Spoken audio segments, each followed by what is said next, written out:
You're listening to the B2B Growth Think Tank, the show that brings you the virtual hot seat where each week my expert guests and I help another business leader by masterminding actionable solutions to a specific challenge they're currently trying to solve in their business.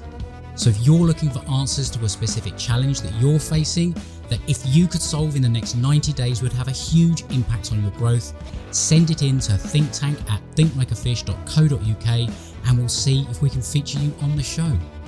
My name is Adam King, your host and the captain of the ship at growth consultancy Think Like a Fish. And if you're ready to rethink what's possible for your business and discover the growth strategies, advice and insight to turn this new vision into a reality, let's get started.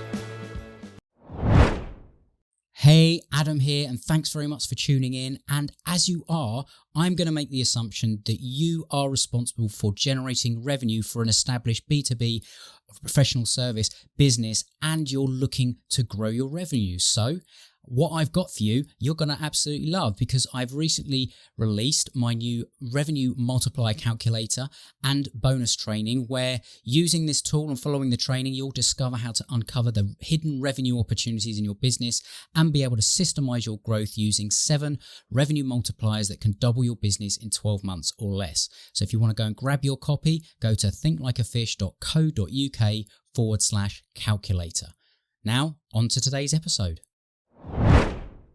So this is the part of the show, for anyone that hasn't listened before, where we have a listener question that has sent in a challenge that they're currently facing, or they have an opportunity in front of them they want to maximize. So today's virtual hot seat question that Colin and I will have a bit of a brainstorm around and try and help them out is, I want our business to move from a service-based model to a consulting-based model.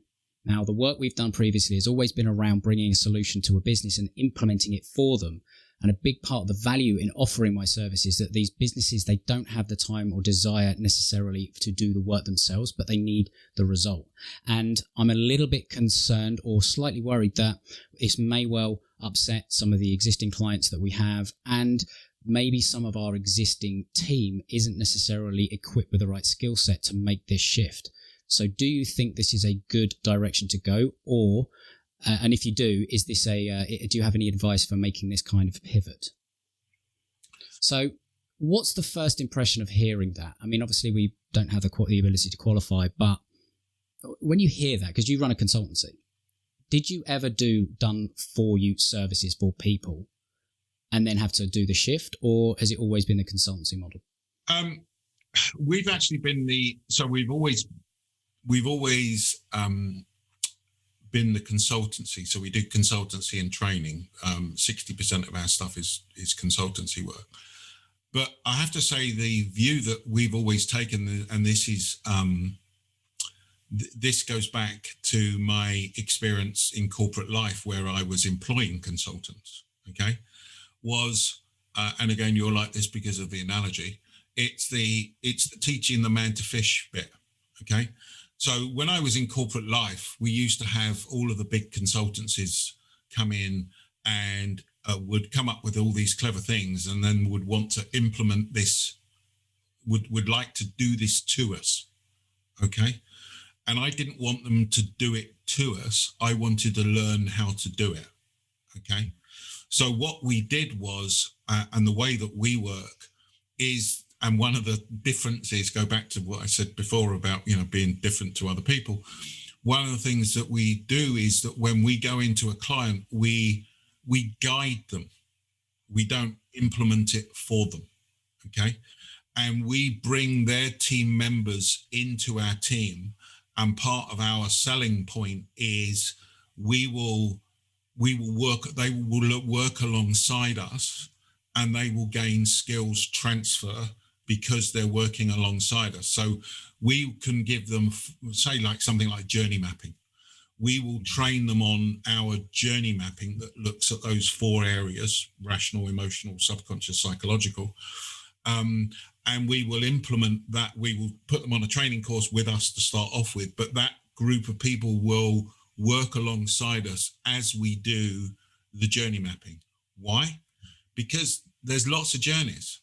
And in my view, you shouldn't be trying to, keep all of that intellectual property to yourself and go, no, if you do it again, you've got to use us, and you've got to do it again, you use us.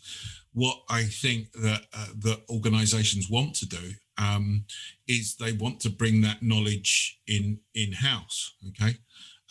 And then the way that we sort of monetize that for a future, because you could argue you're cutting your nose off to spite your face by doing that, is that as our knowledge and everything improves, then consequently we change things. So if I go back to this question, one thing I've learned is there's definitions are always interesting, so I don't really necessarily understand the exact situation, but it depends on the market and where you're looking to go to. So if you think that there is more value to be gained from the organization by moving into this type of market where you're more consultancy, and it means that you are going to upset some of your customers, yeah, that's life, in fact, I was just approving a podcast that we did a couple of weeks ago called Firing Your Customers. So, and I'm not going to go off at a tangent, but it applies here is, just because you got this group of customers now doesn't necessarily mean to say that that's you need to have them and they're going to be the one that sustains you in 10 years time. Yeah. So it could be that you have to move away from those customers. And that was going to be a point I wanted to sort of touch on as well, is that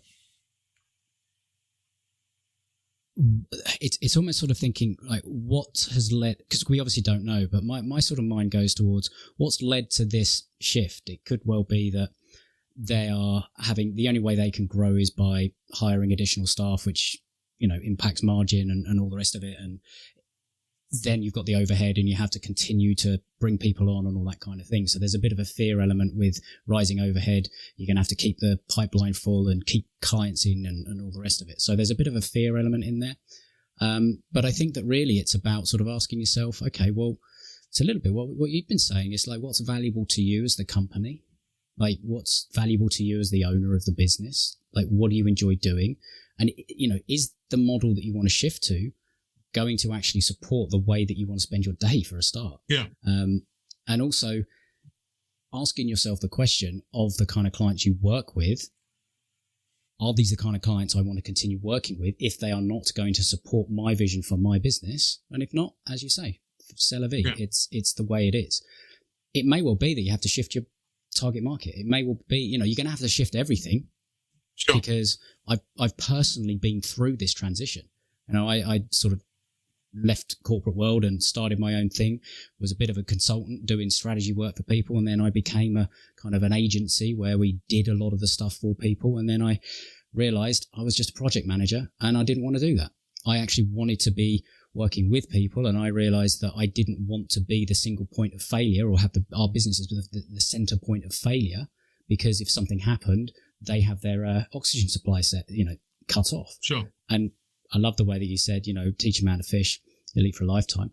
That's one of the things that I now say, because it's like I would rather empower people to be in control of their own growth destiny and their own whatever it is destiny than actually being reliant on somebody that could just turn around and say, I don't want to work with you anymore. Sure. See ya.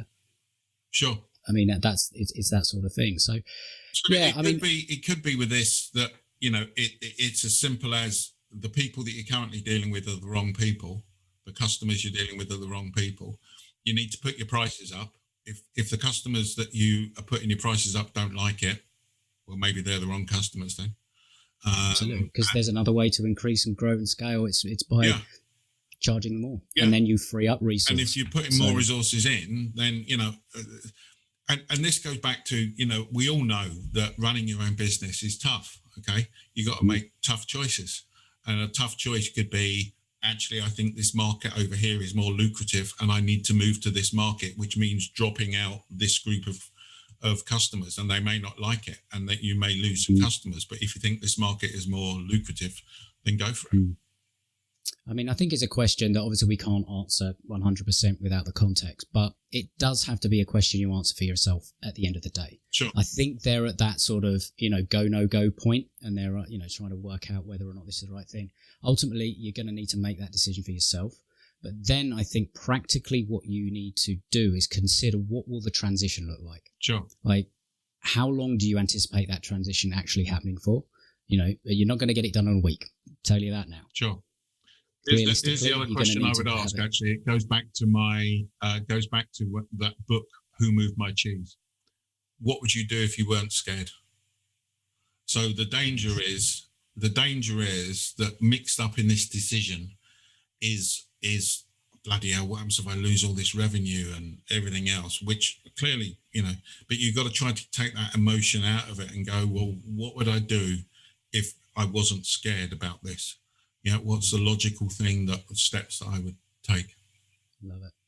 And some of the other things you could maybe do is just start scaling back some of the actual done for you services and run workshops with your clients to show them how to do some of the bits. Yeah. Maybe it's to partner with an outsourcer or a VA company, for example, and refer your client to them where you would train the VAs in your process. Yeah.